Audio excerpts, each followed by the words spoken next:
Bienvenue sur Africa 24 pour cette nouvelle édition du Morning News. Au sommaire de l'actualité en Égypte, l'ancien président Mohamed Morsi de nouveau condamné, mais cette fois-ci à 40 ans de prison. C'était ce samedi 18 juin par un tribunal du Caire. Il était poursuivi pour espionnage au profit du Qatar.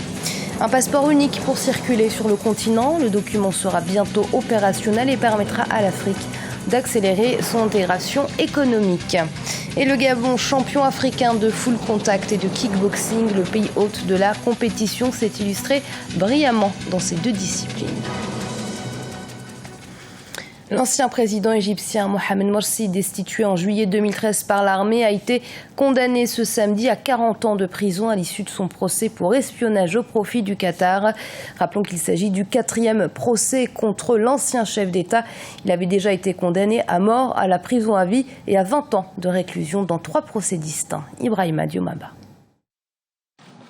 L'ancien président égyptien Mohamed Morsi a écopé d'une peine de prison ferme de 40 ans samedi 18 juin au Caire. Il a été jugé pour espionnage au compte de l'État du Qatar. Il a comparu avec 10 co-accusés pour livraison de documents relevant de la sécurité nationale. Ils ont acquis illégalement des documents secrets de la défense, de l'intelligence service, des renseignements militaires, des forces armées et du Bureau de la sécurité nationale. Ils ont exposé les lieux et la répartition des forces armées. Leur intention est claire en l'envoyant dans un pays étranger. Par conséquent, ils avaient l'intention de nuire à cette nation. Ils ont exposé la nation à une grande menace et selon le Moufti, il est permis de les tuer. C'est un grand péché. Les espions ne sont pas étrangers, ils sont malheureusement égyptiens. Ils ont trahi la confiance, ils doivent être punis pour mourir dans la torture. Cela servira en exemple. Depuis le renversement de son régime par la junte militaire dirigée par le président Abdel Fattah al-Sisi en 2013, le président Morsi fait face à plusieurs procès. Sa défense compte interjeter appel du verdict. Nous avons 30 jours dans lesquels le tribunal publiera les motivations du verdict. Nous allons étudier ces documents et se préparer à déposer un appel dans les 60 jours. Je pense que les verdicts prononcés contre Mohamed Morsi et le docteur Abdallah Hati seront annulés après notre recours. Le tribunal a acquitté Mohamed Morsi des charges d'espionnage, contrairement à ses co-accusés qui ont écopé de la peine de mort. Il a été condamné pour la divulgation des documents officiels. L'ancien président a été jugé pour la 4e fois depuis sa destitution. Il est en attente d'un 5e procès. L'idée d'un passeport unique pour tout le continent africain prend forme. Le document devrait faciliter la circulation des personnes et favoriser ainsi l'intégration économique du continent. Ce passeport électronique sera lancé lors du 27e sommet de l'Union africaine qui se tiendra du 10 au 18 juillet à Kigali, au Rwanda. C'est un sujet de Déocratia Spodo. Les chefs d'État et de gouvernements africains qui se réuniront en juillet 2016 à Kigali dans le cadre du 27e sommet de l'Union africaine vont procéder au lancement du nouveau passeport africain, une initiative de l'organisation panafricaine. Lancé en 2014, le projet entre dans le cadre de l'agenda 2063 de l'Union africaine et vise à favoriser la circulation des personnes, des biens et des services sur l'ensemble du continent. Le document devrait donc permettre de dynamiser le commerce panafricain, l'intégration du continent et son développement économique. La question des migrations dans le contexte de l'organisation panafricaine a toujours été une question d'actualité. Cette idée quand même que les Africains puissent se déplacer du Cap au Caire a toujours été portée par l'organisation panafricaine. Mais en l'état actuel, il me semble que envisager dès le prochain sommet que définitivement ce droit à la circulation sur le continent puisse se mettre en place, il me semble que nous sommes encore très très loin de sa matérialisation effective, en dépit du volontarisme, n'est-ce pas, qui caractérise les porteurs de cette initiative. Selon l'Union africaine, dans sa phase expérimentale, seuls les chefs d'État et de gouvernement, les ministres des Affaires étrangères et les représentants permanents des États membres de l'Union seront les premiers bénéficiaires du passeport africain. Cette étape devrait ouvrir la voie à l'adoption et à la ratification par les États membres d'un certain nombre de protocoles et de lois. L'un des principaux challenges étant de convaincre les plus sceptiques. Sincèrement, quand je prends un exemple comme celui de la CEMAC où l'idée de libre circulation des biens et des personnes est à chaque fois remise en question question. L'ensemble du continent n'est pas encore prêt à passer à la vitesse supérieure sur cette question-là.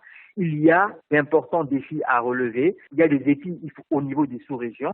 Et c'est très important que tout ceci se fasse, certes par une démarche volontariste, mais aussi par une démarche structurée, où on apporte vraiment des réponses aux populations, en mettant ça en lien avec d'autres dynamiques comme celle de la sécurité. Et à ce moment-là, on construit une logique et on arrive à se doter des règles qui permettent d'envisager l'entièreté de la libre circulation sur le continent. Le 27e sommet de l'Union africaine se tiendra du 10 au 18 juillet 2016. L'occasion pour les participants à cette rencontre de revenir sur les principaux défis du continent en ce qui concerne notamment la paix, la sécurité et la croissance économique des pays membres. L'objectif ultime est de créer une Afrique forte, prospère et capable d'occuper une place importante sur l'échiquier international. En Côte d'Ivoire, la jeunesse se mobilise, une jeunesse qui estime avoir été mise à l'écart de la réforme constitutionnelle voulue par le président Alassane Ouattara. Réunis au sein d'un collectif, ils sont des centaines de jeunes à s'être emparés de ce projet et à faire des propositions comme la séparation stricte des pouvoirs ou encore l'indépendance de la justice. Leurs desiderata seront envoyés au comité d'experts chargé par le président de la rédaction du projet constitutionnel. Écoutez donc à ce propos Maître Christophe Kouamé, membre de la société civile et président de l'Institut Civis.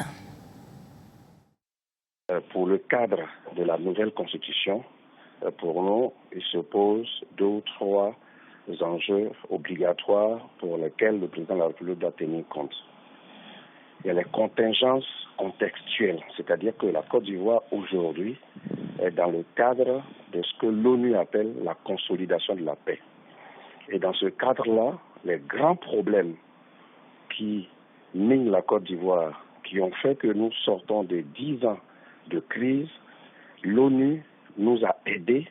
L'ONU a produit une résolution, la résolution 2284, pour dire à tout le monde que voilà ce que vous devez faire. Donc, dans la résolution, l'ONU demande au gouvernement ivoirien de tenir compte des problèmes de nationalité, de tenir compte des problèmes du foncier rural, de tenir compte des problèmes de réconciliation nationale, de tenir compte des problèmes de cohésion sociale, en vue de régler fondamentalement les problèmes qui ont entraîné les crises en Côte d'Ivoire. Donc nous, société civile, avons commencé depuis janvier 2016 une initiative pour une révision constitutionnelle transparente d'abord, inclusive, pluraliste et démocratique. Et depuis cette date, nous avons demandé au gouvernement de créer une commission nationale constitutionnelle. Le gouvernement a refusé. Le gouvernement a créé en lieu et place un comité d'experts. Nous disons non.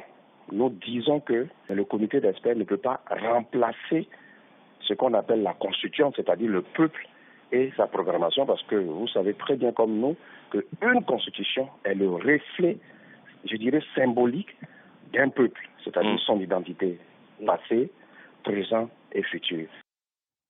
19 juin, journée mondiale de lutte contre la drépanocytose, maladie génétique de l'hémoglobine, une maladie qui touche plus de 50 millions de personnes à travers le monde. La drépanocytose touche tout particulièrement l'Afrique subsaharienne. Elle est d'ailleurs l'une des principales causes de mortalité infantile dans la sous-région. Des traitements ont été testés avec succès comme la thérapie génique et d'autres sont à l'étude comme la greffe de moelle. Mais leur coût trop élevé ne permet pas aux pays les plus touchés d'en bénéficier. Après s'être hissé au sommet de l'Afrique en full contact, ce 17 juin, le Gabon a récidivé en kickboxing dans le cadre de la même compétition qui met en exergue ces 2 disciplines. Le Gabon est donc double champion d'Afrique professionnel en full contact et en kickboxing. Les détails avec Douglas Toutoum, notre correspondant au Gabon. Le Gabon a remporté le titre de champion d'Afrique professionnel en full contact dans la nuit de vendredi à Libreville. La formule retenue par cette compétition professionnelle présente le pays organisateur comme challenger de ses hôtes. Les athlètes gabonais conduits par Ikapi Nzamba, alias Will Power, ont remporté 4 ceintures sur 5. Cette première soirée a gratifié les spectateurs de combat de bonne facture, dont le KO infligé au Camerounais Eli Monjo par Ikapi Nzamba. KO, sans vous mentir, non. Juste que je m'étais mis en tête qu'avant le 7e round, il avait arrêté. Parce que j'avais beaucoup travaillé avec mes coachs, une technique spéciale, celle que je viens encore de réaliser là, vu que j'ai vu les faiblesses du côté gauche comme du côté droit. Voici pourquoi vous avez vu, j'ai adapté la feinte du bras droit. C'était pour finaliser avec ma jambe arrière. C'est comme tout knockdown, vous ne le voyez pas venir. J'étais bien, mais c'est arrivé. Je me suis retrouvé sur les 4 fers, comme on dit. Cette première soirée réservée exclusivement au full contact a vu le sacre au point de Stéphane Mundunga devant l'équato-guinéen Goumba Machita dans les moins de 53 kilos. De même, Nzengue Tidiane a eu raison à l'unanimité des juges du Marocain Issambou Gadir dans les moins de 57 kilos. C'est par disqualification de son adversaire pour défaut technique que Semba Glen a été sacré champion d'Afrique dans les moins de 71 kilos. On était serein parce que c'était une préparation particulière. On l'a fait avec la direction technique de la boxe qui nous a apporté beaucoup au niveau des déplacements. Vous avez remarqué qu'il a piété, plus serein, plus calme. Vous avez vu le petit Tidiane qui a combattu contre le Marocain. C'était un combat difficile tactiquement. Et avant, on n'avait pas ces qualités tactiques-là. C'est le directeur technique de la boxe qui a apporté ça avec ses collaborateurs. Donc à partir de là, j'ai été serein parce qu'il fallait que les gars gèrent des bagarreurs. Au classement final de cette première phase du championnat d'Afrique professionnel de full contact et de l'AO Kick, le Gabon termine premier avec 4 ceintures, suivi du Cameroun avec 1 ceinture, remportée par Ndassi Foto par défaut de catégorie devant le Gabonais Nkogé Fabrice. Le Congo, la Guinée équatoriale et le Maroc comptabilisent 0 au compteur. Et ce journal a été préparé par l'ensemble de la rédaction. Merci de l'avoir suivi. Restez sur Africa 24. Dans un instant, une nouvelle édition de l'information.